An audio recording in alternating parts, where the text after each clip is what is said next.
Cuando se me viene a la mente la palabra Escazú, es mi pueblo natal. Y Escazú en realidad es topográficamente es pequeño, es pequeño. Escazú colinda con Mora, con Santa Ana, con Acosta, Acerrí, Alajuelita, San José y Belén. Eso cartográficamente. A la edad que tengo yo, pues le he sacado provecho y he sido testigo fiel de un cambio generacional. Somos una ciudad urbana y a pesar de estar tan cerca de la capital, pues todavía conservamos muy arraigadas las raíces de nuestros ancestros. Bueno, cuando me hablan de Escazú, me da una retrospectiva de aquel pueblito de campo donde yo nací, con sus calles lastreadas, su cancha de fútbol, sus pocos vehículos, casi no habían carros, sus carretas que venían desde San Antonio y el Corazón de Jesús, ¿verdad? Venían a dejar el café. Increíblemente lindo, tiene unos recuerdos lindísimos de ese pueblo. Los caballos que veía uno. Y como te digo, la gente de campo, todo el mundo, la mayoría de gente de San Antonio más que todo, con su sombrero y a caballo, en carreta. Y es increíblemente lindo y es muy nostálgico también. Un pueblito tan lindo, donde no había calles, no había luz. En ese mismo año que me vine para acá, hicieron la conexión a la luz eléctrica en las calles. Luego, paulatinamente, se fueron poniendo todas las luces en las casas. Escazú es tradición, Escazú es pueblo, Escazú es familia. Bueno, en Escazú, bien sabe usted que Escazú es digamos que es una escuela de mascaradas. Las primeras mascaradas se hacían de barro. Y hace muchos años se disfrutaban las mascaradas porque eran en Escazú, solo para celebrar San Miguel. Había mascaradas, nada más. Y ahora hay mascaradas todos los días del año, ya hechas de diferentes formas. En Escazú, cuando se hacía una mascarada, venían varios tipos, la gigante, y salió el toro guaco. El toro guaco era una cabecita de buey con cachos normales. Pero el que la andaba, si tenía donde sacarse el clavo, iba y le empujaba. Había problemas a veces, terminaban en pleito. Cuando empezaba ya noviembre, ahí se hacían papelotes de hojas de cuaderno. Se hacían papelotes. Se hacían campeonatos de bolas de vidrio. A veces habíamos hasta 50 y 60 entre hombres y mujeres. De 10 a 15 y 18 años. Era papelote, bolas de vidrio, chompos, can. Se jugaba que ahora nadie lo hace, que era el fútbol de chompos.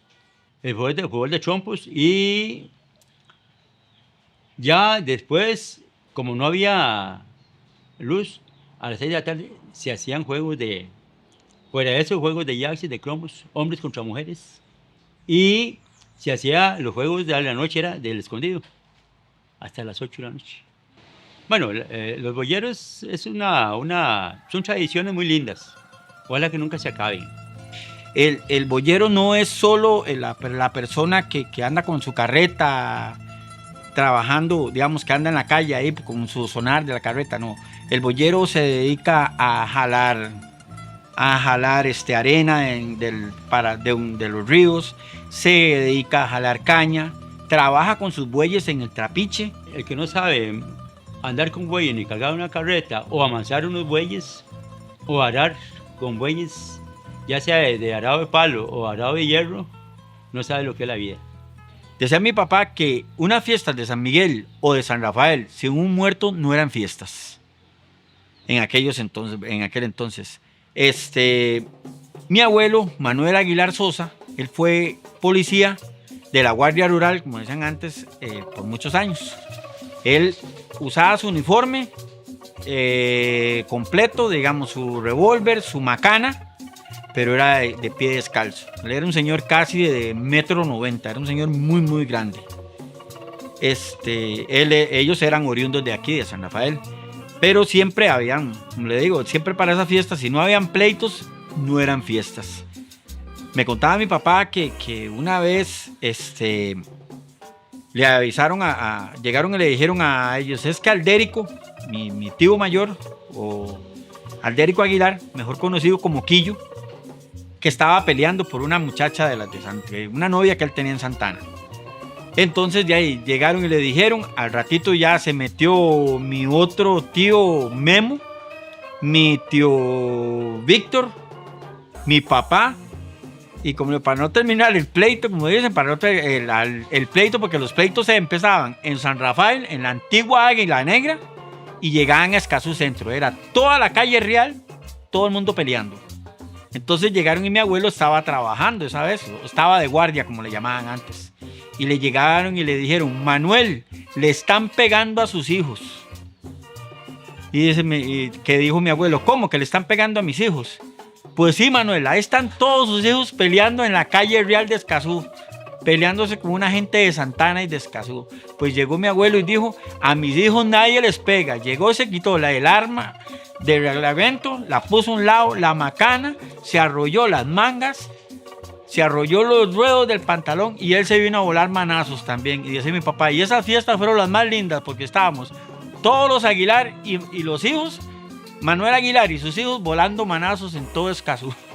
Pero eran las famosas, los pleitos de salón, ¿verdad? Que habían siempre. En las brujas, más de uno estaba tal vez sentado en el parque cuando le dieran nada más rodando, donde venían para abajo ahí.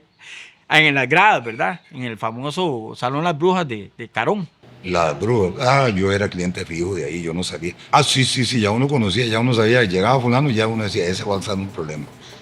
Pero normalmente los hacían de vez en cuando adentro, pero más que todo en la afuerita que estaba la plaza o el parque. Pero ya uno sabía que llegaba fulano y ya decía la gente, entonces todo el mundo se emocionaba. Dice, ahorita hay pleitos. Es más, les voy a contar algo, el lugar más único para los pleitos se llamaba el Cherokee. Era un salón de baile, ese famosísimo. Usted decía, vamos al Cherokee, no era tomar, era ver pleitos. Entonces uno llegaba y se paraba afuera, ahí con los amigos, y un montón de gente estaba afuera. ¿Viendo qué? Nada, porque lo que había dentro era un bar con música. Pero cuando usted iba a una silla salían 20, 15, eran pleitos seguros. A cuchillo se daban, salían macheteados.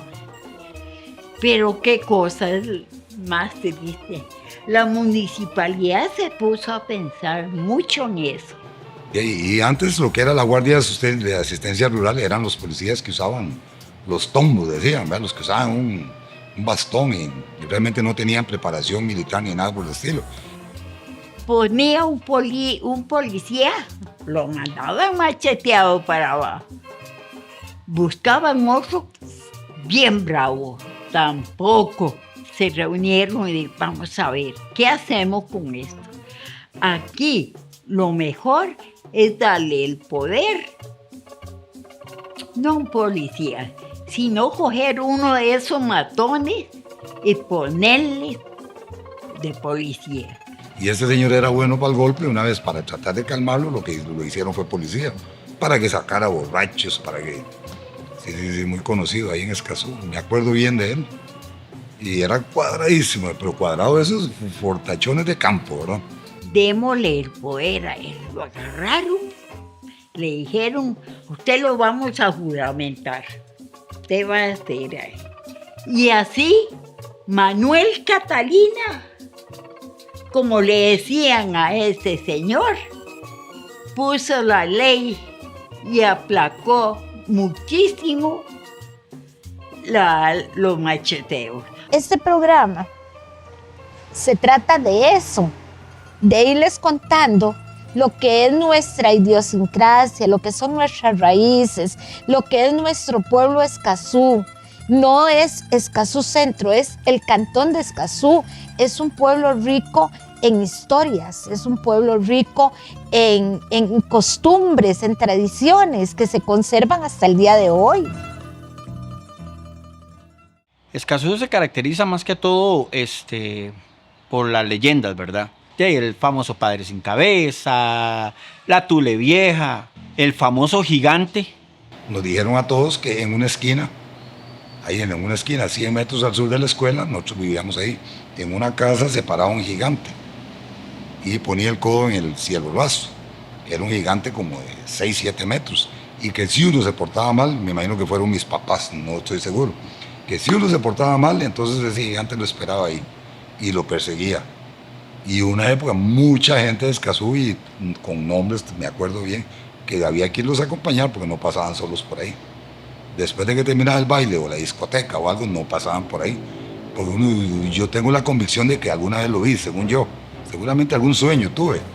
Y me acuerdo que era un gigante con sombrero, según yo, seguramente me soñé. Se paraba, ponía el codo y uno no daba terror pasar. Yo tenía que pasar porque vivía a los 10 metros. El gigante que había aquí en Escazú, que decían que se recostaba en las cúpulas de la iglesia.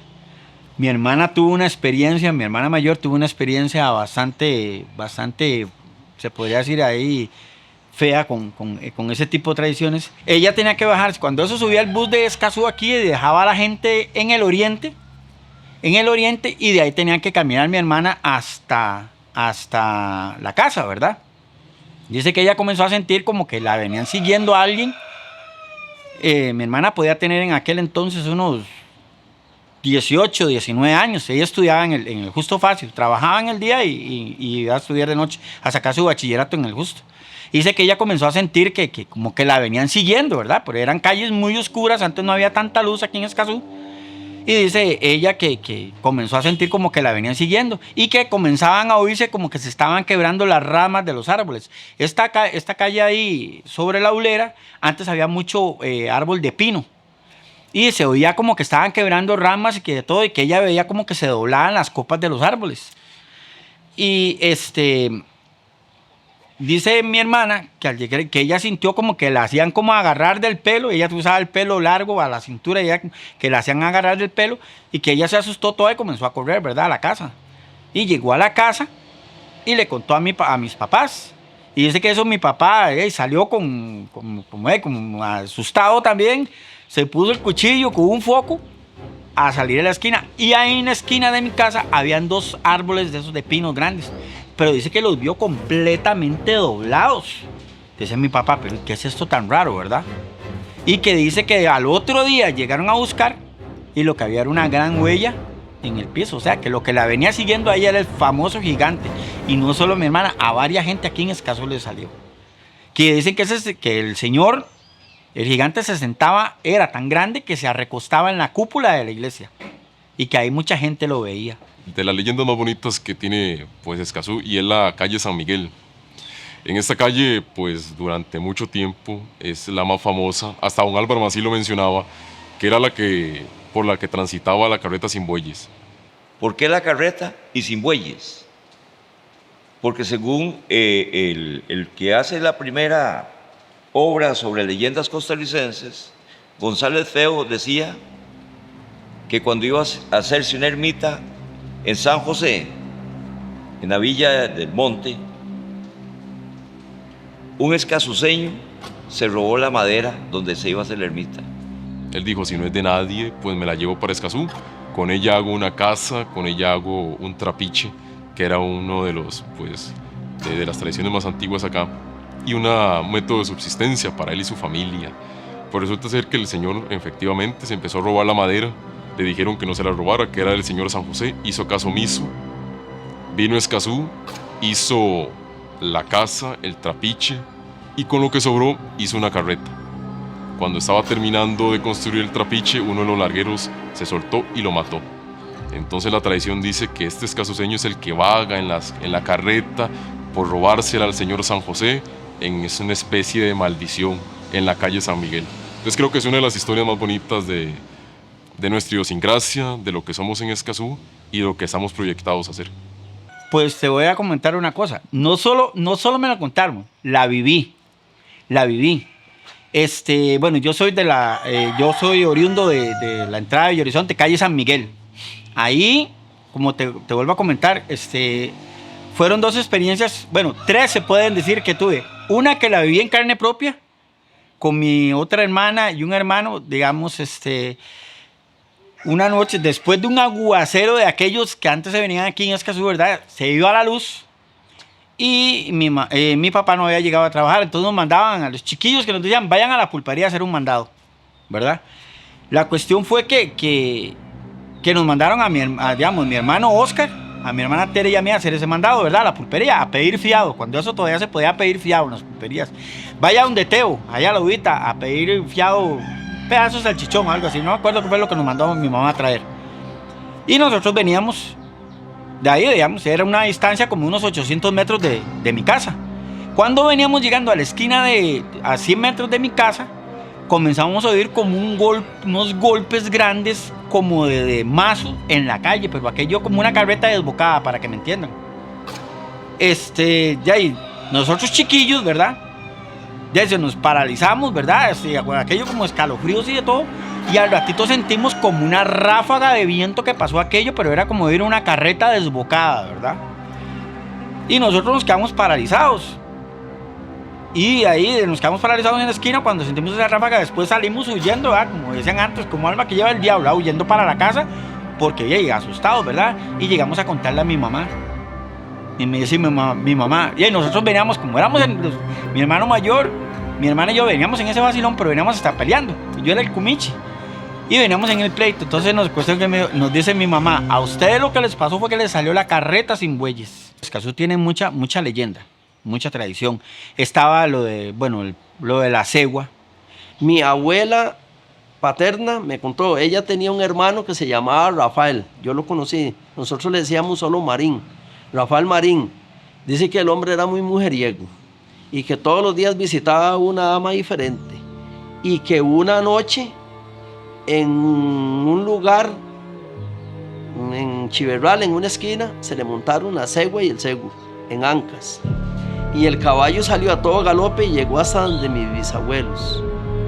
Y que ahí pagaron unos platos rotos los chiquillos, porque mis bisabuelos, mi abuela nos contaba que los levantaron a todos y los pusieron a rezar el trisagio, al revés y al derecho, porque el caballo cayó descompuesto en la esquina y la cegua y el ceguro bailando ahí y todo. Y mi tío abuelo no podía ni siquiera ingresar a la casa donde mis bisabuelos. Pero dice que le sirvió la lección, porque el hombre se enmendó. Después el famoso Cadejos, también estaba el Copito, que eran 2 perros que cuidaban a los borrachines, ¿verdad? Del pueblo. Yo tengo un hermano que, pues, desgraciadamente tiene problemas de alcohol, y a él lo persiguió supuestamente el Cadejos. Y lo que lo salvó fue un escapulario que mi mamá le tenía en la casa, y donde él llegó, donde lo venía siguiendo, que igual se lo puso el escapulario, y él sintió como que ya que no lo venía siguiendo el bicho. Pero se oyeron un pleito de perros en el corredor de la casa. Salió mi papá y dice que cuando lo que vio eran los perros en un rincón llorando, y que lo que vio fue no el perrito, dice que el perrito se le hizo un perrón blanco grandísimo, que ese es el famoso Copito, o también que le llaman el Cadejos, ¿verdad? Que es el que sigue. Que el nombre verdadero del Cadejos, que supuestamente una maldición que le echó el papá, que se llama José Joaquín. Yo lo que sí puedo dar fe es del Cadejos. Del Cadejos sí, porque ya en esta era, ya siendo semiadultos, vinimos de Chiverral a visitar a mis abuelos maternos y nos fuimos tarde noche, no sé, 7:30, 8 de la noche, nos íbamos para arriba, pero todavía en ese entonces las casas eran muy distanciadas, no como ahora que hay tanta urbanización y todo eso. Y nosotros íbamos por un punto estratégico ahí al otro lado de una quebrada, y yo escuché como si hubieran vaciado un balde de cadenas. Y yo entonces recordé las palabras de mi abuela, que se llamaba Irene López Marín, que cuando uno escuchaba eso no debía volver a ver para atrás, porque se supone que el Cadejos es un perro diabolizado, pero que si usted no lo distrae ni nada, no le hace ningún mal, más bien lo acompaña y lo protege. Y yo recuerdo que eso caminó atrás de nosotros más o menos 2,5 kilómetros hasta que llegamos a la casa. Yo le dije a mis hermanas que no volvieran a ver para atrás. Cuando nosotros llegamos a la casa, yo le conté a mi abuela y me dijeron, ¿qué hicieron? Entonces yo le conté a ella que no habíamos vuelto a ver, no lo vimos ni nada. Le expliqué cómo lo escuché yo cuando le dieron vuelta al balde, las cadenas y cómo se venían, y me dijo, eso es el Cadejos, y el Cadejos siempre anda aquí en Chiverral. Cuando han botado las casas coloniales, han encontrado las famosas botijas, que son ollas de barro llenas de oro, porque en la época Escazú estaba muy largo de San José y era muy difícil llevar el oro o lo que guardaban los señores hasta un banco. Esto lo que hacían eran guardarlos en los trapiches o guardarlos en las casas de adobe. Se moría el señor, pasaban mucho tiempo, botan la casa y encontraban la botija. Y han encontrado también los entierros, que son frascos con partes de animales, con fotografías, pelo, en esos mismos, que es para hacer maldad. Pero curiosamente con las botijas, don Álvaro Macín mencionaba algo curioso, que las casas donde existen las botijas se ven las luces de colores. Y eso no solamente porque don Álvaro se haya tomado el tiempo como para dejarlo en un registro, sino porque está en la tradición oral, como lo menciona. Sabían que en los hornos de barro, en las bases de los hornos, estaba la botija.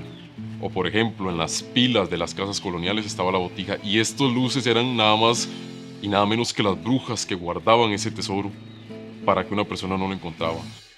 Desde tiempos muy remotos se ha manifestado que Escazú ha gozado de la fama de practicar el ocultismo y la brujería. A ello es posible se deba el señalamiento de nuestro cantón como la ciudad de las brujas. Cuando los españoles llegan a Escazú, lo que es hoy Escazú, se encuentran a esa población que venía de diferentes partes del Valle Central, de Curriabat, de Acerrí, de Barba, los indios Coto, los indios de Pacaca, de Pacacua, y intercambiaban los productos. Cuando los españoles ya se establecen en Escazú, con 10, 15 casas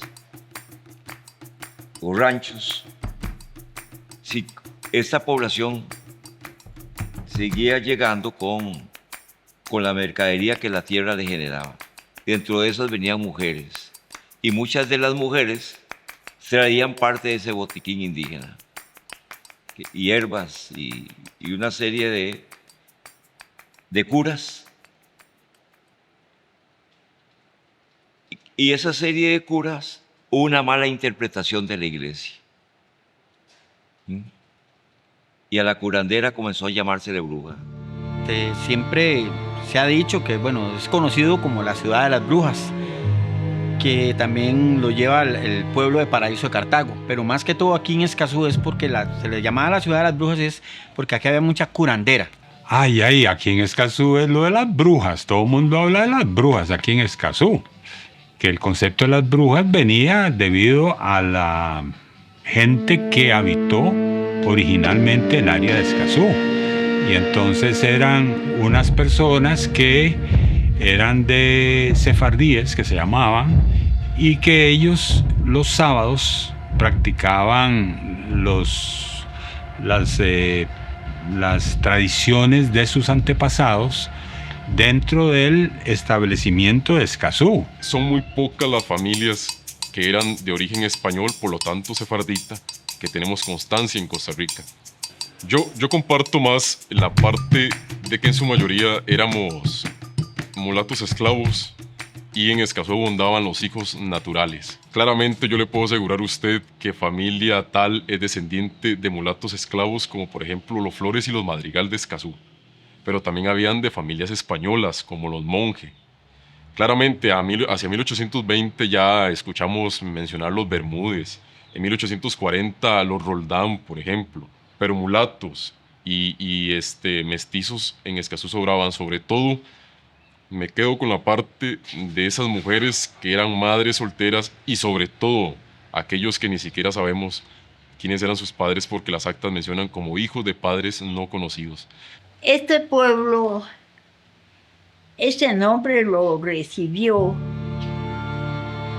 de hace tiempo, porque la gente, antes la curandera, se le llamaban brujas, las que también ayudaban a las señoras que estaban embarazadas a tener sus hijos, también se le llamaba brujas. Bueno, en Escazú, bien usted le dice, las brujas. Las brujas es un signo de muchas cosas. Lo que había en Escazú era que hubo mucha gente que se valió de eso para hacer trabajos. Escazú es conocido dentro de nuestras culturas populares como el pueblo de las brujas y de la brujería. Esto tiene toda una respuesta de esa realidad fascinante. Justamente es la práctica de la curandería la que genera en nuestro pueblo el oficio de la hechicería. La abuela de Escazú, a la cual yo la llamo así, que es doña Josefa de Flores. La mayoría de escazuceños descendemos de esta señora, personalmente desciendo en 5 ocasiones. Tuvo 5 hijos y de los cuales los 5 no se conocen quiénes eran sus padres. Ella pertenecía a un sacerdote que era dueño de Escazú, con su familia, que se llamaba el sacerdote Gaspar Cascante Rojas, en la estancia de Nuestra Señora del Rosario, que se llamaba Escazú, cuando ni siquiera se conocía como Izcazú, ni Yacazú, ni San Miguel de Escazú.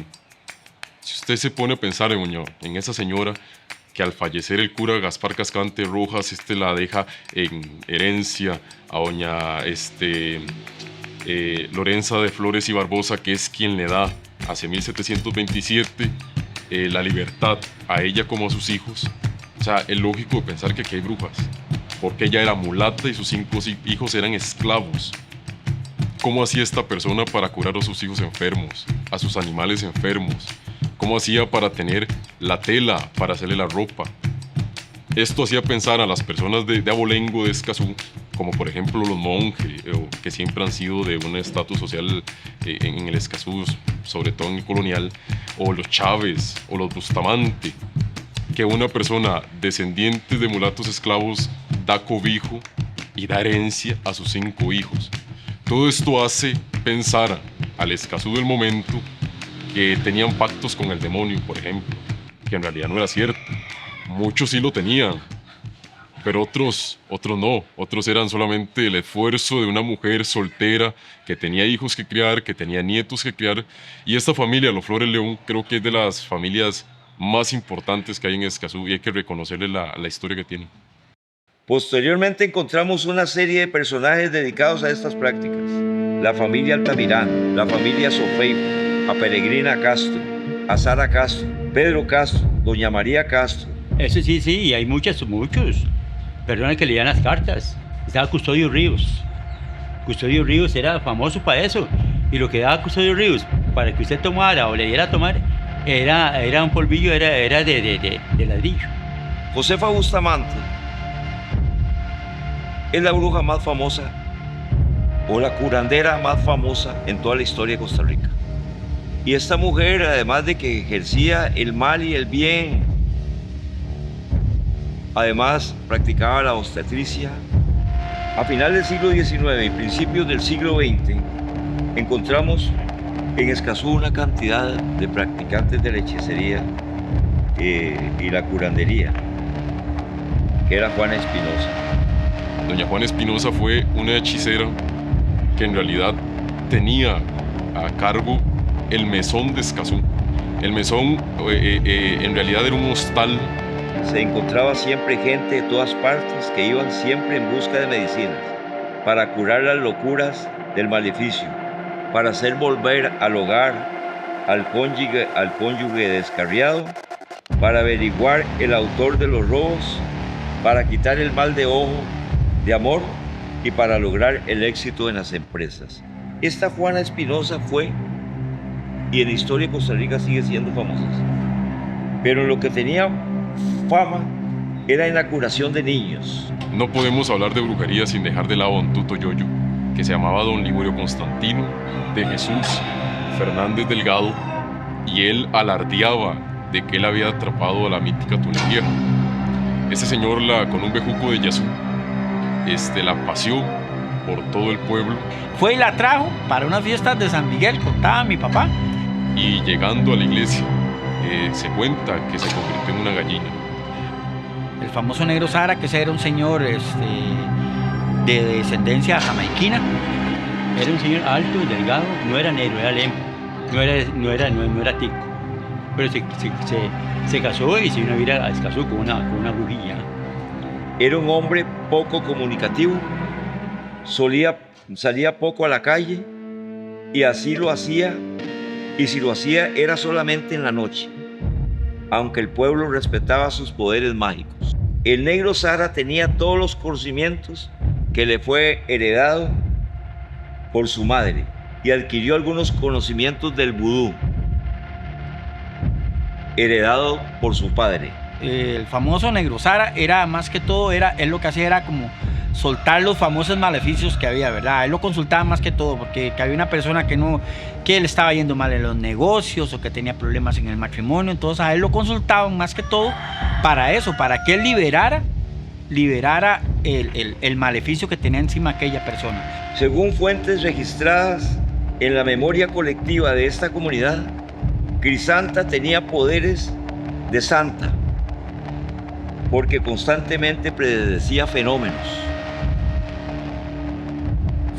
naturales y además curaba con bebedizos y curaba a gente con problemas psiquiátricos.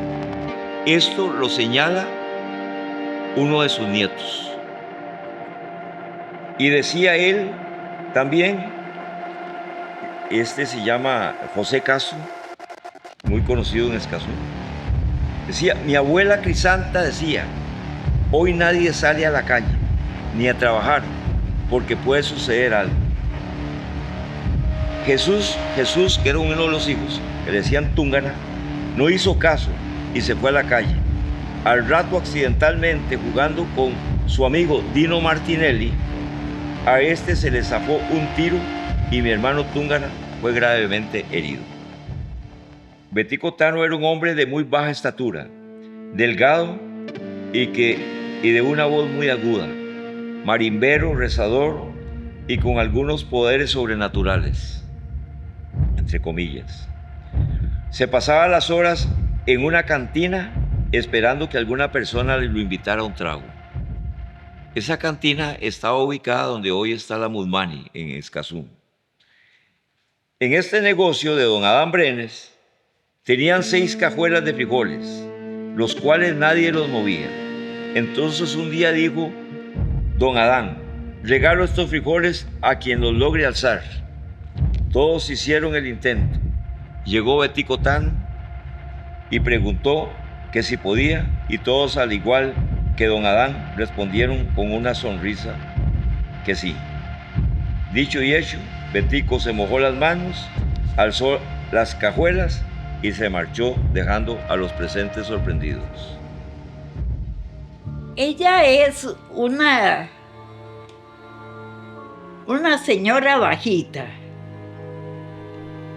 Ella anda vestida como lo hacían las señoras de antes. Una blusa, la blusa amarrada con un delantal blanco y la blusa hasta aquí, y luego una toalla que ellas usan, una toalla negra.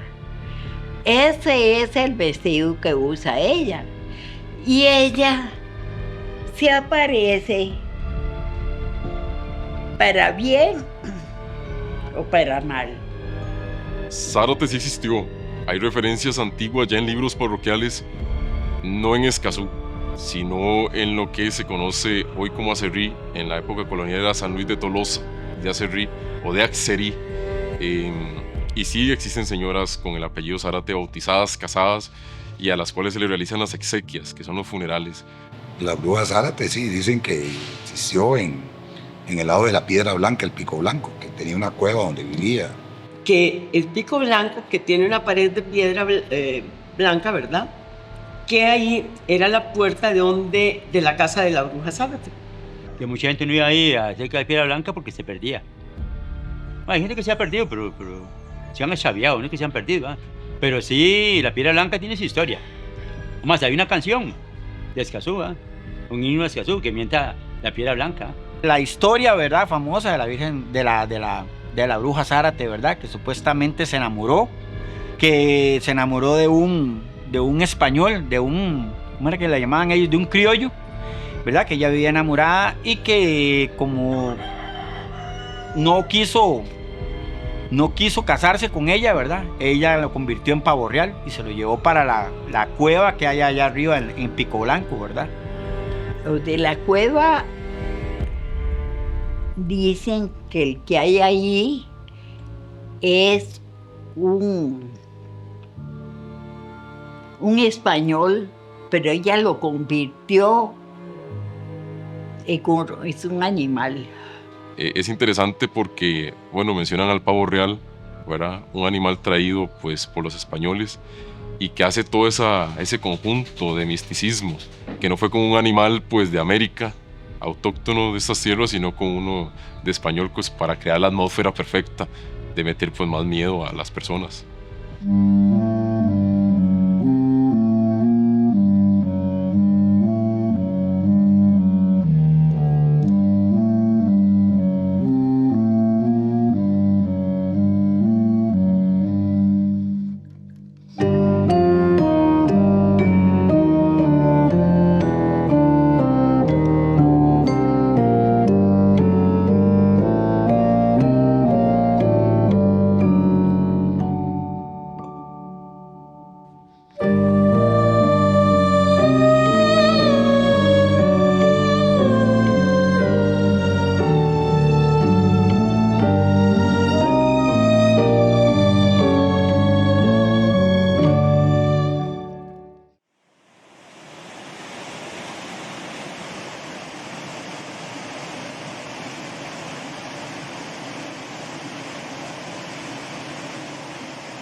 Está más lindo este pueblo que el otro.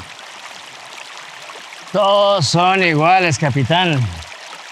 Ojalá que no tengamos problemas en ejercer el mandato del coronel lo antes posible y devolvernos pronto a Cartago. No entiendo para qué mover toda esta gente a la Villa del Monte. Aquí están bien. Tienen buen espacio para crecer. Y aquí se necesitan más manos que allá. Cuando están juntos es más fácil controlarlos. ¿Qué está haciendo?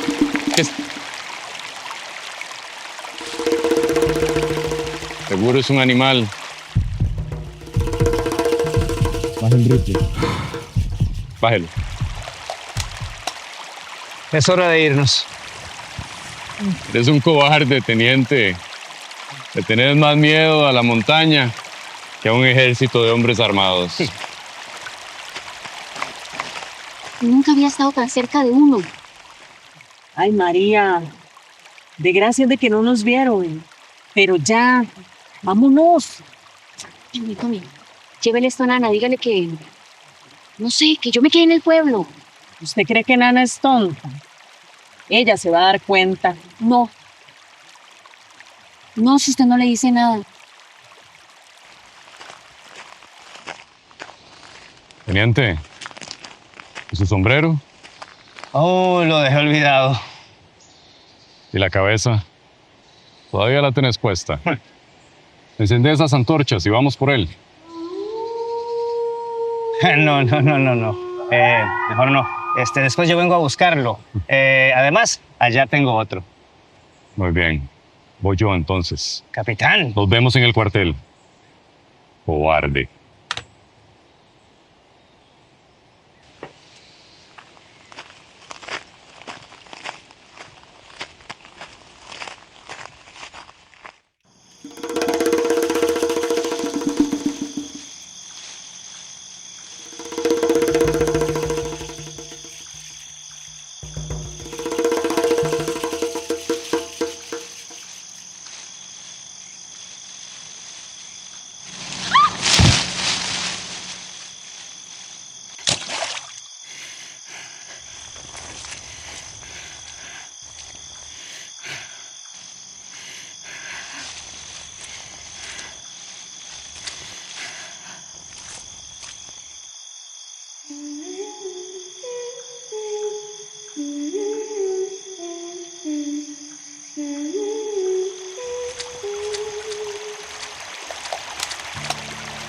¡Quieto!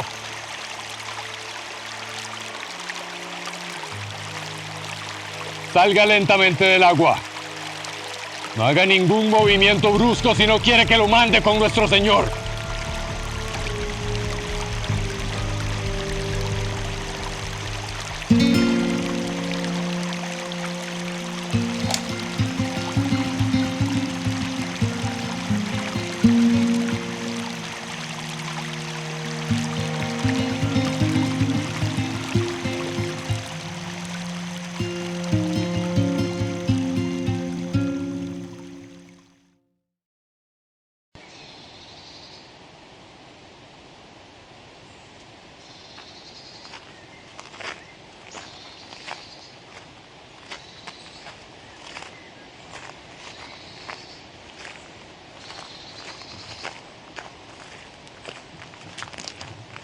María, ¿dónde estaba?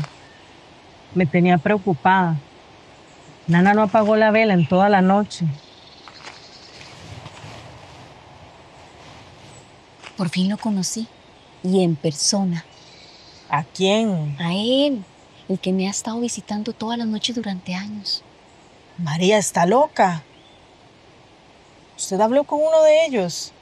Y está bien. ¿No le hicieron nada? Estoy bien, estamos bien. ¿Usted pasó la noche con él? No. Solo hablamos.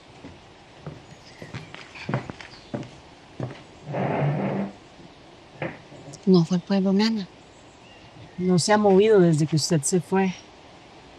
No voy a poder sacar mis cosas. ¿Cuáles cosas, María? No me diga que está pensando en regresar a la montaña.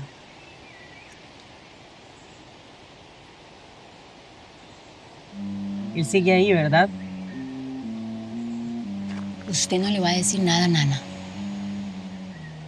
Más bien vamos y me presta unas mantas, unos canastos. Y bueno, también un vestido limpio y seco. Lo quiero llevar al cerro para recoger frutas. Y yo lo voy a convencer que no nos lleve allá a la Villa Nueva. Ay, María, no sé. Ay, ya. Vamos, vamos, vamos, vamos.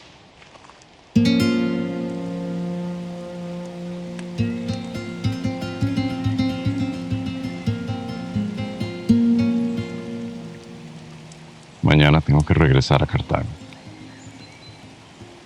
¿Se va? Tengo que rendir informes sobre mi visita aquí. ¿Y qué va a decir ese informe? Pues dirá que es un pueblo hermoso, con montañas y mujeres hermosas. Y que no necesitamos que nos muevan a la Villa del Monte. Que aquí estamos bien. Somos buenas personas. No somos salvajes. Sentimos, sufrimos, amamos.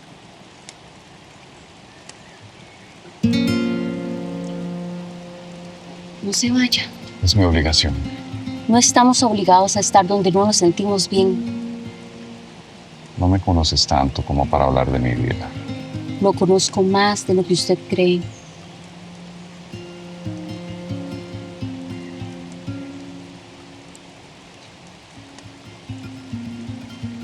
No podemos ser felices donde somos miserables.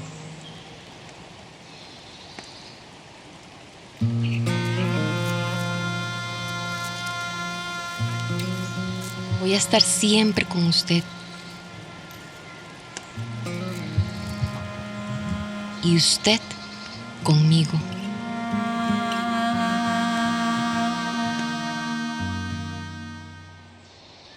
Negra, no se ponga así. No vale la pena. Por lo menos logramos que se fueran. Por lo menos vamos a estar tranquilas un tiempo.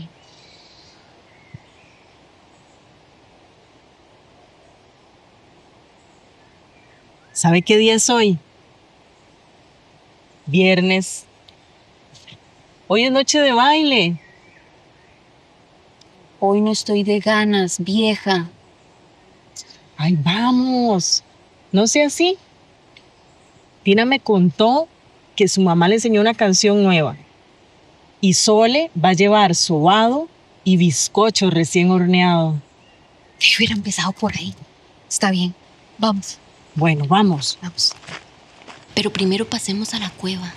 Quiero enseñarle algo. ¿Qué es? Un pavo real. ¿Y de dónde lo sacó? Ay, María Zárate, usted siempre con sus misterios.